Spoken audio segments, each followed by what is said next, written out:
pero muy buenas tardes. Bienvenidos a una emisión más aquí de Economía 1000 por Radio 1000. Pasaron 7 minutitos de las 13 de hoy, miércoles 17 de agosto de 2022. Yo no puedo creer que ya estemos pasando prácticamente la mitad del mes y avanzando muy rápidamente en lo que va de este año, con mucha información nacional e internacional vinculada a la economía, por supuesto. Hola, Alfredo Pereira, ¿cómo estamos?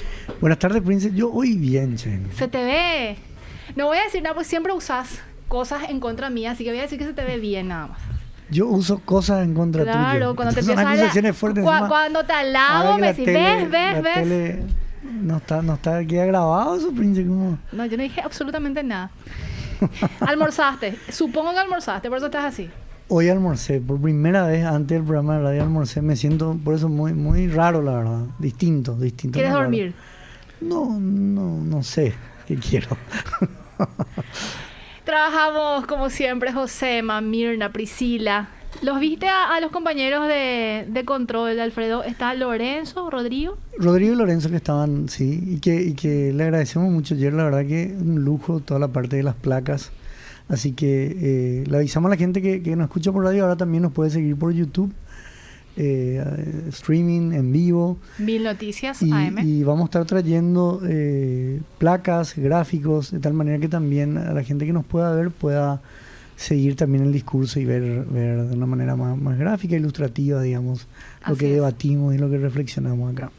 Totalmente, y también le decimos que pueden seguir otros capítulos, escuchar otros capítulos en Spotify Economía a 1000, así que estamos en casi todas las plataformas y eso es muy bueno porque lo que intentamos hacer es justamente masificar la información y el conocimiento que tenemos desde la consultora MF Economía e Inversiones. Y ya, sin más preámbulo, le damos la bienvenida. Primero le voy a dar la bienvenida a quien es prácticamente de la casa. Vos le decís a todo el mundo, pero pasa que Jorge Pineda, ¿cómo estamos, Jorge? Hola, Prince, un gusto. Gracias por estar nuevamente hoy. No, gracias a ustedes por la invitación, es un placer estar aquí con ustedes. Gerente financiero de Interfisa, correcto. Así mismo, sí, el Banco Interfisa. Y también le damos la bienvenida, pero esta es por primera vez. Perdón. A Fernando Rivarola, él es gerente de análisis y regulación de la Superintendencia de Bancos del Banco Central del Paraguay. ¿Cómo estamos, Fernando? ¿Qué tal, Prince? Encantado, buenas tardes. Alfredo, Jorge, encantado. Muchas gracias por la invitación. Estamos bien, estamos contentos. Qué bueno. Te pediría nada más que te acerques un poco más al micrófono para que tengamos mayor alcance. Gracias. Alfredo. Yo puedo decir algo antes de empezar el bloque. Si no es en contra. Yo veo que no le pusiste en el flyer a Jorge esta vez. Vos me dijiste, Alfredo. ¿Querés que te mande al frente? No hice el aporte, Alfredo. Pero la próxima coloca doble. No, yo le puedo decir que él es el que me da la directiva y yo bajo nomás ya. ¿Vos crees que yo soy el directiva? No. Cuando me conviene. Sí, y lo otro, no sé, Jorge, vos me dirás, pero cuando viene, por ejemplo, alguien del Banco Central, vos le traes agua, cafecito y eso. Mira, el pobre Fernando no le presenta nada. Mandarme al frente con esto. No sé. Si quieren, señores, pidan nomás, nosotros vamos a traerles. Bueno, basta. Pero bueno, estamos con mucha alegría con estos invitados, como los oyentes que nos siguen una vez al mes. Nosotros tratamos de ir analizando el sistema financiero, el desarrollo, la evolución. Y bueno, hoy queremos aprovechar la presencia de Fernando con nosotros y sobre todo poder en dos bloques, dos temas que están muy ligados al sector financiero. Vamos a dejar los análisis tradicionales que solemos, digamos, traer con Jorge, sobre todo para aprovechar, digamos, la presencia de Fernando y para la audiencia. Los dos bloques van a ser: el primero, un poco que estuvimos conversando, es justamente el rol del Banco Central en ese mandato también que tiene de mantener, digamos, la estabilidad financiera del sistema. Porque siempre se habla de la inflación, ¿verdad? De controlar la inflación. Que es el primer mandato y en gran medida todo este tiempo hemos hablado un poco de eso. No obstante, digamos, tiene un rol a sí mismo de importante y quizá ahí Fernando nos va a ir explicando. Y el segundo también aprovechar un tema que varios bancos centrales del mundo, si bien leía, creo que más de 60 están estudiando proyectos, digamos, de incursionar en lo que es la moneda digital. Y bueno, eso también preguntarle a Fernando cómo el Banco Central ve eso y de qué manera también ellos están abordando esta temática que por lo visto, digamos, ha cobrado gran relevancia, digamos, a nivel global. Así que, Fernando, podemos empezar quizás primero está este mandato, ¿verdad? De mantener ¿Por qué es importante, digamos, la estabilidad financiera y qué relación tiene, digamos, con la economía real, podemos decir? A ver, yo creo que es bueno siempre entender y evaluar un poco desde la perspectiva institucional, desde la construcción de instituciones, ¿verdad? Y el Banco Central se rige por un mandato constitucional que luego se aplica a través de su Carta Orgánica, que fue, bueno, recientemente modificada, actualizada en el año 2018. Y dentro de ese mandato, el Banco Central como institución tiene los dos principales roles. Uno es el de preservar el valor de la moneda, que se traduce en una baja inflación estable, ¿verdad? Y el segundo, también, y no menos importante, es el de promover la eficacia, la integridad y la estabilidad del sistema financiero. Integridad es una nueva palabra que se agregó en la actualización del 2018. Podemos después ahondar un poco más en eso, pero principalmente esos dos mandatos, ¿verdad? Si uno analiza, por ejemplo, otros países, la Reserva Federal en Estados Unidos tiene el mandato adicionalmente en tercera opción, en tercer lugar, el de promover el pleno empleo, ¿verdad? Cosa que nosotros no tenemos. Y eso siempre genera un poco, no contraposiciones, pero sí lograr el equilibrio entre, por ejemplo, en el caso de Estados Unidos, un pleno empleo o una baja inflación, ¿verdad? Eso puede generar contradicciones dentro de lo que en economía se conoce como la curva de Phillips, ¿verdad? De que a veces pueden haber relaciones inversas. Para nosotros, bueno, tenemos un poco menos compleja la situación porque no tenemos el mandato del pleno empleo, pero desde la perspectiva de la estabilidad financiera, y yendo un poco a lo que comentaba Alfredo, el por qué, ¿verdad? O sea, desde qué punto de vista es ese sector el importante, porque nosotros desde la perspectiva constitucional tenemos que velar o promover la eficacia de un mercado, ¿verdad? O de un sistema, de un rubro económico, una actividad económica, ¿verdad? Y principalmente por su incidencia en la economía real, en la vida de las personas, ¿verdad? El sistema financiero no solamente es un sistema en el cual se desempeñan los actores que participan dentro del mercado financiero, sino también la ciudadanía en su conjunto, ¿verdad? La actividad de el desempeño de las otras actividades económicas de la ciudadanía en su conjunto dependen de que el sistema financiero esté estable, sea estable. ¿Por qué? Principalmente porque el sistema financiero es el encargado de intermediar y donde deben depositar los ahorristas sus depósitos, donde tienen que confiar en el sistema para depositar sus ahorros. Y el sistema financiero se encarga, tiene una incidencia tanto micro para el ahorrista, pero también macro para la economía, el desarrollo de la economía en su conjunto, porque el sistema financiero, al ser fraccionario, al ser intermediario, crea dinero, ¿verdad? Entonces, principalmente en esa creación de dinero es donde se ve afectada o a través de la cual se puede implementar la política monetaria, que es la que tiene el enfoque o el objetivo de preservar el valor de la moneda, ¿verdad? Entonces, el sistema financiero es, por un lado, resumiendo un poco, ¿verdad? Por un lado, afecta a la economía real, porque es donde los ahorristas depositan sus ahorros, donde se intermedia para poder generar inversión para las otras actividades económicas, pero a su vez también es el canal a través del cual se transmite la política monetaria, buscando cumplir el objetivo de lograr la estabilidad de los precios. Claro que, de hecho, creo que leí el año pasado una pregunta, una interrogante que se hacían hacia las economías emergentes, era por el bajo nivel de bancarización, cuán efectivas, cuán rápidas pueden ser, digamos, las medidas de política monetaria que un banco central implementa, por ejemplo. Creo que en eso va en relación con lo que decís, cuanto mayor profundidad tiene un sistema financiero, a su vez también creo que con mayor eficacia se llega a la implementación de esas medidas, ¿no? Sí, y eso viene un poco también de la mano con un cambio en el mecanismo de implementar la política monetaria, ¿verdad? Anteriormente, hasta el año 2011 aproximadamente, la política monetaria se conducía a través de los agregados monetarios, afectando la base monetaria, ¿verdad? La base monetaria, más allá de que consiste básicamente en el dinero circulante, si bien la mayor parte se podía afectar a través de las entidades financieras, también a través del control del efectivo circulante propiamente, donde es mucho más difícil controlar la base del efectivo circulante fuera del sistema financiero formal. Entonces el control se da a través de las entidades que forman parte del sistema financiero formal.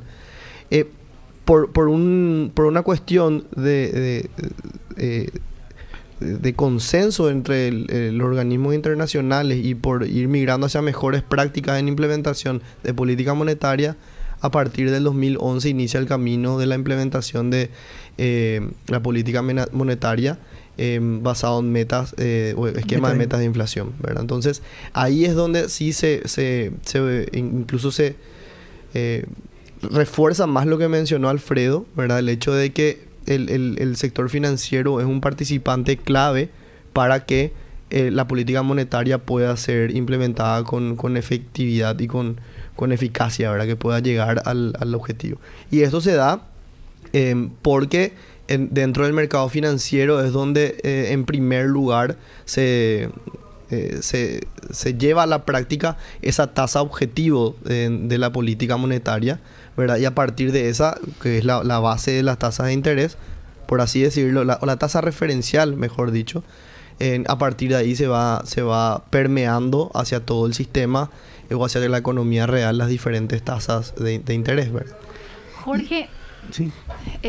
Quiero consultarte algo sobre lo que estaba mencionando nomás Fernando con respecto al mandato o al segundo que ya hablaba sobre la estabilidad financiera. Y evidentemente esta intervención que tuvo el Banco Central y todas estas acciones que vino tomando antes e incluso durante la pandemia se vio reflejado en lo que realmente tenían como objetivo de mantener esta estabilidad financiera y que finalmente dio cierta tranquilidad también al mercado en plena crisis. Eso se pudo ver también en pandemia, ¿verdad? Sí, efectivamente sí, Prince. Recuerdo que cuando la pandemia tocaba las puertas de nuestra nación, la primera preocupación era la fuente de empleo, ¿verdad? Cómo la gente iba a sostener las empresas. Y ahí llegaron las medidas del Banco Central de reducir la tasa de política monetaria. Con esa reducción, los bancos tuvieron la posibilidad de conceder créditos a tasas blandas, ¿verdad? Existieron medidas transitorias o con algunas flexibilizaciones en los recaudos o requisitos del Banco Central, y eso fue bien visto por el mercado, ¿verdad? La financiación en ese momento fue bastante exitosa. Ahora tenemos el otro escenario, ¿verdad? La pandemia terminó, en teoría, en nombre, pero los efectos siguen hoy en la economía y es ahí donde empezamos a ver que tal vez el plazo de algunas medidas no fueron suficientes, ¿verdad? Pero si vamos a tu primera pregunta de que si tuvo un impacto positivo, fue así. Y ahí, Fernando, en eso siempre se habla, por ejemplo, de las medidas macroprudenciales y microprudenciales, ¿verdad? Y por lo que vos comentabas de esa relación tan estrecha, ¿verdad?, que hay entre el sistema financiero y la economía. Y yo pensaba nomás, por ejemplo, o me imaginaba, corregime si estoy equivocado, pero claro, tenés un choque económico, la sequía, por ejemplo, que directamente afecta a un sector muy importante de la economía, como a su vez te puede afectar el tipo de cambio, por ejemplo, porque hay menos exportaciones, y eso ahí, digamos que podría generar, digamos, un mayor tipo de cambio, volatilidad en el sistema financiero. Esa volatilidad termina otra vez generando más desequilibrio en la economía. ¿Puede ser que sea así esa relación o esa parte macro que de repente hay que cuidar, incluso el desarrollo de lo que pasa afuera de Paraguay, ¿verdad? A ver, la supervisión y regulación del sistema financiero son, o los mecanismos de supervisión y regulación son el resultado de mejores prácticas y estándares internacionales también, ¿verdad? O los acuerdos, principios de Basilea. Basilea es como el organismo internacional que se encarga de emitir y forman parte prácticamente casi todos los países del mundo, como miembros adherentes, ¿verdad? Pero después tienen diferentes comités que van desarrollando o evolucionando la normativa y la regulación. Y el principal objetivo de Basilea es ir estableciendo las pautas que van de la mano y en sintonía con cómo se van desarrollando los mercados financieros a nivel mundial. Basilea tiene tres principales componentes, o sea, tres principales principios, ¿verdad? O pilares en realidad. Basilea 1, Basilea 2 y Basilea 3. En Basilea 1 es donde a través de un consenso se logró establecer requerimientos de capital. Requerimientos de capital basados en riesgos, ¿verdad? O sea, a nivel macroprudencial se evalúa la situación del mercado y del sistema financiero y se van estableciendo requerimientos de acuerdo a los niveles de riesgo que van asumiendo las entidades o que también se pueden ver intrínsecos o inherentes dentro del sistema financiero propiamente. El Basilea 2 viene evolucionando con medidas que fueron estableciéndose para mejorar el mecanismo supervisor, ¿verdad? De una supervisión basada en cumplimiento meramente de cumplir o no cumplir estos requisitos de capital, a ir a una supervisión basada en riesgo, ¿verdad? A ir monitoreando el riesgo de las entidades y del sistema en su conjunto y llegar al punto en el que cuando se detecten alertas o señales que llamen la atención o que puedan implicar riesgos o para la entidad o para el sistema en su conjunto, se tomen las medidas adecuadas, ¿verdad?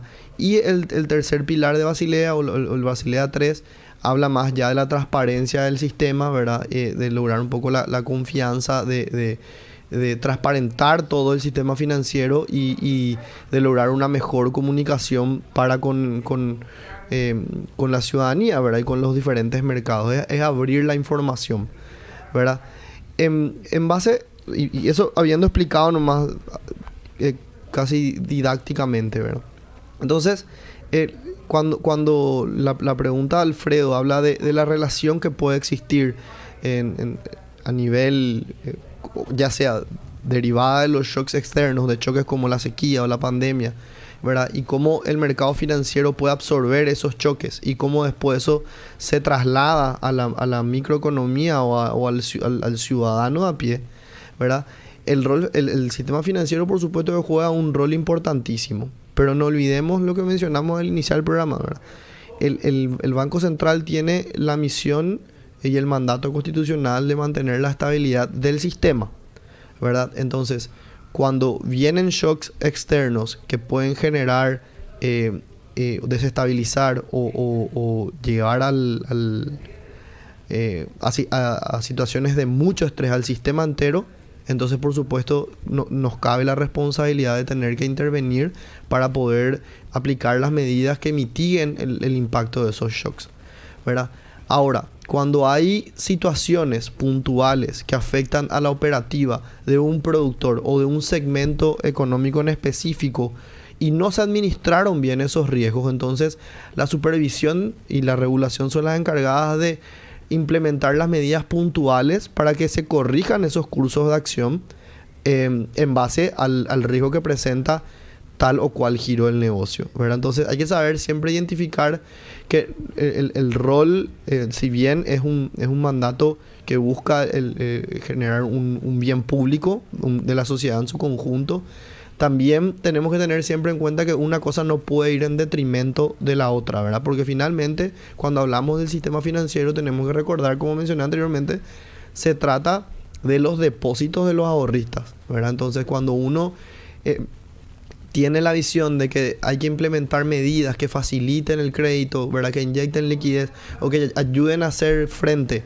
a aquellos sectores que fueron más golpeados, perfecto. Hay que evaluar, hay que analizar la pertinencia, pero nunca hay que perder de vista del dinero de quien está en juego. Y el dinero que está en juego es de los ahorristas, de los depositantes. Entonces, y yendo un poco a uno de los ejemplos que vos mencionaste, ¿verdad? Por ejemplo, hay un problema con la sequía, con algún sector económico, hay menos exportación, sube el tipo de cambio. De por sí para nosotros tenemos una política del tipo de cambio fluctuante, ¿verdad? O sea, si el tipo de cambio fluctúa respondiendo a fuerzas del mercado, no hay por qué intervenir, ¿verdad? Entonces, cuando se trata de especulaciones o cuando hay otros indicadores que señalan que el tipo de cambio está siendo alterado fuera de lo que las fuerzas del mercado van determinando, entonces ahí sí se ve la necesidad de intervenir en el mercado del tipo de cambio, ¿verdad? Entonces siempre a lo que quiero ir un poco tratando de englobar, porque mencionaste varias cosas y varios ejemplos diferentes. Por supuesto, el mercado financiero, el sistema financiero es el canal principal a través del cual se siente el impacto, ¿verdad?, en el bolsillo del ciudadano y en los diferentes agentes económicos, ¿verdad? Ahora, siempre hay que velar y hay que precautelar por su estabilidad como sistema en su conjunto, ¿verdad? Buscando siempre que las medidas que se vayan a tomar no sean en beneficio de uno y en detrimento de otro, sino que en realidad respondan al mandato constitucional, que es velar por su estabilidad del sistema en el conjunto. Y Fernando, ese informe, digamos, creo que una de las joyitas que publican ustedes semestralmente, el informe de estabilidad financiera, que no sé, en mi opinión creo que todavía muy poco conocido y apreciado, ¿verdad? Está muy oculto también. Pero ahí tienen, tomo la sugerencia. Creo que de esos mapas de calor, de riesgo, o de datos, por ejemplo, de la deuda de los hogares o la deuda de las empresas en relación al Producto Interno Bruto, el histórico, creo que son datos tan valiosos, ¿verdad? Y se ve detrás el estudio y el análisis que tienen ustedes también en esa supervisión basada en riesgo, ¿no? Sí, ahí también... Gracias. Muchas gracias. Bueno, ahí comentar... hay informes y hay indicadores que se construyen desde otra área. Estudios económicos también es el área que produce estos indicadores. Si nosotros desde la Superintendencia de Bancos principalmente nos encargamos de monitorear, como bien mencioné, el sistema en su conjunto y entidad por entidad, ¿verdad? Y identificar, dónde están las alertas para tomar las medidas correctivas que sean precisas, ¿verdad? Dentro del Banco Central nosotros tenemos un comité de estabilidad del sistema financiero que forma parte, o sea que está conformado por el directorio y otras altas autoridades, donde mensualmente se va evaluando la evolución del sistema, ¿verdad? Se evalúa por los riesgos, por el lado del crédito, por el lado de los depósitos, por la solvencia, por la liquidez. Y a través de ese comité es donde se van identificando espacios de mejora o donde es necesario tener un poco la lupa o el foco puesto, ¿verdad?, para seguir monitoreando el desempeño. Y en el caso de que haya alguna institución en particular, ya ahí las decisiones se van tomando ya a nivel más micro, ¿verdad? Y también siempre con muchísima prudencia, con muchísima responsabilidad, se analizan casos por casos. Pero esto es comentando cómo se da el mecanismo o los diferentes, la gobernanza de la supervisión al sistema. Más allá de eso, ¿verdad? Si me cabe comentar, ¿verdad? Hoy se ve un sistema financiero sumamente sólido, se ve sumamente estable, ¿verdad? Los indicadores de solvencia de todas las entidades están por encima de los mínimos requeridos legalmente.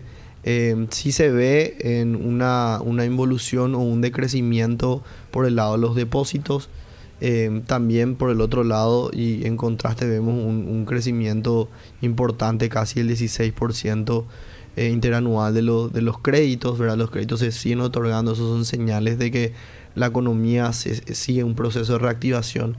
Habrá que ver de acá a un tiempo cómo se mueven esos indicadores en respuesta a la suba de las tasas de intereses, cómo reacciona a la política monetaria, ¿verdad? Pero hoy en día, hablando de vuelta del sistema en su conjunto, se ve un sistema sumamente sólido, estable, y confiable. Y un último punto, ¿verdad? Que no quería dejar de mencionar, porque siempre, bueno, en esta mecánica conversatoria didáctica es bueno explicar, ¿verdad? ¿Cuáles son los riesgos que se evalúan, ¿verdad? A nivel macroprudencial, ¿verdad? Y que después se hace evidentemente por entidad. Están los riesgos de crédito, ¿verdad? Donde se evalúa la calidad de los créditos que van otorgando las entidades, y eso tiene implicancias en, bueno, hay que ponderar los riesgos, tienen implicancias en los estados contables, en los balances de las entidades, porque tienen que previsionar de acuerdo al riesgo, ¿verdad? Después del riesgo de crédito están los riesgos financieros, ¿verdad? Los riesgos del tipo de cambio, ¿verdad? Riesgo financiero sería, por ejemplo, los plazos de repente entre depósitos. Del descalce, crédito, exactamente. descalce. Sí. Exactamente. De la captación y de la colocación, ¿verdad? Entre otros, ¿verdad? O también la diferencia, eso también yo creo que nos va a poder explicar bien Jorge, ¿verdad? Cómo ellos manejan en sus riesgos financieros, también bueno, cómo se fondean las entidades y las tasas de interés con las cuales se fondean y las tasas con las cuales colocan, y sobre todo en tiempos donde hay cambios importantes y no diría volátiles, pero sí hay cambios significativos en esas tasas de interés, ¿verdad? Para ellos es súper importante manejar esos riesgos financieros. Están los riesgos operacionales y tecnológicos, ¿verdad? Que son lo que hacen a que la operativa de la entidad pueda seguir funcionando y tenga planes de contingencia en caso de situaciones extremas que se puedan suceder. Y un riesgo que también es importante es el riesgo reputacional, ¿verdad? Porque el riesgo reputacional finalmente, como volviendo al principio del programa, hablábamos de la confianza, ¿verdad? O sea, finalmente el dinero que administra una entidad financiera es el de un ahorrista, el de un depositante. Que confía en tu gestión. Y una persona tiene que confiar en la reputación de la entidad para poder decir, yo confío en que ellos me van a devolver mi dinero con intereses cuando termine el plazo de mi depósito, ¿verdad? Entonces, eso es un riesgo no menor y que también es monitoreado por el banco, por la superintendencia de bancos, pero que también a su vez lo conlleva y lo tiene en su propio saco el Banco Central, ¿verdad? Para nosotros siempre, en todo momento, nuestro rol de supervisor y regulador depende mucho de esa buena reputación que tiene que gozar la institución, ¿verdad? Porque eso es lo que transmite confianza al público en general, y eso es lo que ayuda al buen relacionamiento con las entidades que forman parte del sistema, y eso es lo que se va traduciendo en una buena interacción de un mercado supervisado, regulado, pero que actúa dentro de un mercado competitivo, ¿verdad? Jorge, yo en la pregunta que planteaba como una suerte de apertura acá, Fernando, sobre el riesgo financiero, me gustaría hablar sobre lo que mencionó también de la involución de los depósitos, que se está viendo eso, y si hay alguna suerte de explicación al respecto, vamos a decir, la incertidumbre, hay otros instrumentos que se están generando en el mercado y cómo les está afectando como sector privado, digo, ¿verdad? Sí, cómo no, Prince. Lo que ha mencionado Fernando sí tiene mucha coherencia. Los depósitos vienen en un sentido negativo, ¿verdad? Rápidamente creo que esos fondos fueron destinados a otro tipo de inversiones como construcción, ¿verdad? No tengo el registro de cuánto dinero pudo haber salido de Paraguay, ¿verdad? Porque todo este efecto hoy de las correcciones de tasas de la FED, ¿verdad? Y de otros gobiernos de la economía global generan traslado de fondos, ¿verdad? También hay que ver a qué otro dinamismo. Hoy existen otros instrumentos de inversiones, no son solamente los bancos tradicionales, y con eso hay que convivir, hay que sobrellevar, porque esto es el inicio a lo mejor de un nuevo modelo, ¿verdad? Hoy tenemos muchas casas de bolsa ofreciendo fondos mutuos. No todo el paquete de esos fondos mutuos son CDA de banco, existen bonos corporativos, bonos financieros, ¿verdad? Son otro tipo de instrumentos y la gente va mirando, buscando rendimiento, ¿verdad? Creo que por ahí también fue a parar gran parte de los depósitos que estaban en las instituciones financieras. Y con respecto al punto que hablaba del riesgo financiero, Jorge. Riesgo financiero, vamos a comenzar por el más importante dentro del riesgo financiero, que es el riesgo de liquidez, ¿verdad? Una institución, el Banco Central, a través de su órgano de control, que es la Superintendencia de Bancos, va monitoreando la liquidez de los bancos. Hoy, gracias a un trabajo realmente bien estructurado del Banco Central en el pasado, se tienen la liquidez inmediata en los instrumentos públicos, que ayuda bastante. Hoy, con tasas de letra prácticamente en 10% a 550 días, muchos los bancos han volcado sus depósitos en estos instrumentos, primero por la rentabilidad. Porque es libre de riesgo. Es libre de riesgo, ¿verdad? Y es liquidez inmediata, ¿verdad? Hablaba Fernando, hoy tal vez la cartera de crédito hubiese crecido mucho más que el 16% si las tasas estaban un poco más bajas. Porque hoy vemos un escenario bastante interesante. La gente que va a depositar te busca plazo porque necesita un cierto retorno. Dice, yo necesito que me pague 10 o 11. Aquellos grandes clientes corporativos dicen, bueno, ¿a cuánto me financia? 180 días o a un año, porque la tasa de política monetaria es transitoria. Seguramente el Banco Central en algún momento, no sé si ya este año o el próximo, va a empezar otra vez a corregir a la baja esa tasa, porque la inflación va a estar dentro del rango que ellos están buscando, ¿verdad? Entonces tenemos dos escenarios. El ahorrista quiere tasa alta. Por eso él ya quiere tirarse los plazos más largos. Así, señor. Y el crédito al revés. El crédito al revés. No quiere endeudarse a largo plazo con estas tasas que están ahora. Sí, y ahí tiene una situación bastante oscura para el sistema financiero, porque el préstamo, si se hace a largo plazo, el cliente viene y te quiere cancelar hoy, el banco está obligado a cancelarlo. Pero un CDA no. Entonces el banco o la financiera queda con el compromiso de ese costo hasta el vencimiento de la operación, cuando del lado siguiente, que es el financiamiento, uno está expuesto a la cancelación anticipada, ¿verdad? A mí me quedó una pregunta para Fernando, porque él decía, cuando estaba haciendo la explicación sobre los 3 pilares del objetivo de lo que es el mandato de la estabilidad del banco financiera, hablabas de la palabra integridad, que fue, vamos a decirle, una palabra incorporada. Fernando, ¿a qué se debe y cómo sucedió eso, verdad? ¿O por qué? A ver, buena pregunta, Prince. Sí, es muy buena pregunta. No tenés que decirme, Fernando, preguntaza, porque ya está patentada preguntaza. esa... gracias. Preguntaza.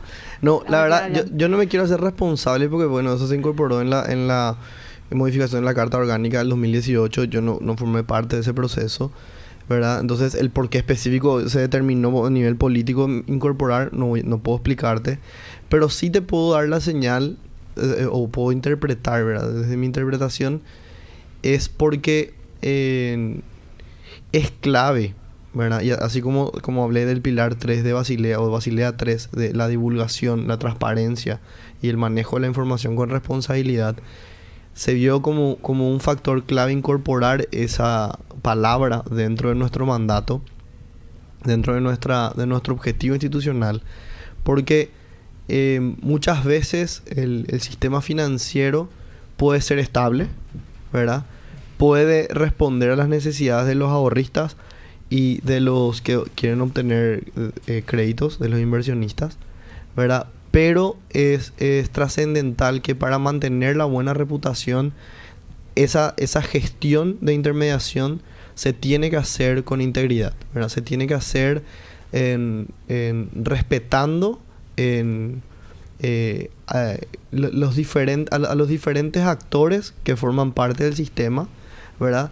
Y sin ejercer prácticas imparciales, pues. Sin ejercer prácticas que vayan en detrimento de algún segmento, ¿verdad? ¿Por qué? Porque las entidades financieras manejan mucha información. Las entidades financieras finalmente administran ahorros de otras personas, ¿verdad? Y te pongo un ejemplo para salir del foco acá nacional, ¿verdad? O sea, ¿por qué se dio el colapso y la crisis del 2008? Por falta de integridad del sistema, ¿verdad? Porque ellos no fueron transparentes con las gestiones de esos bonos hipotecarios de mala calidad, y ellos iban colocando créditos con la certeza que después iban a poder vender una cartera y iban a estar oculta la calidad de esos créditos que ellos iban colocando, ¿verdad? Entonces, con mucha irresponsabilidad fueron colocando los créditos a personas que no tenían capacidad de repago, ¿verdad? Con la tranquilidad de que alguien más le iba a comprar, y ese alguien más compraba con la tranquilidad que en algún momento el gobierno les iba a salvar, ¿verdad? Entonces, cuando se ven prácticas como esta, donde hay falta de ética, ¿verdad? Hay falta de integridad en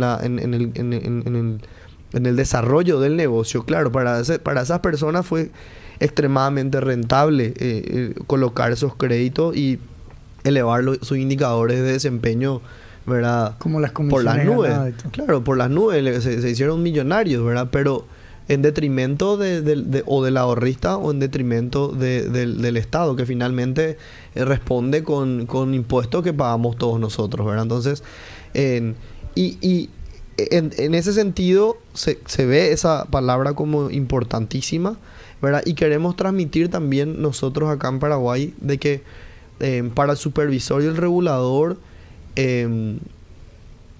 no es suficiente con que el sistema financiero se desarrolle de manera estable, sino que tiene que ser de manera íntegra. Tiene que respetar la buena gobernanza corporativa, tiene que apuntar a...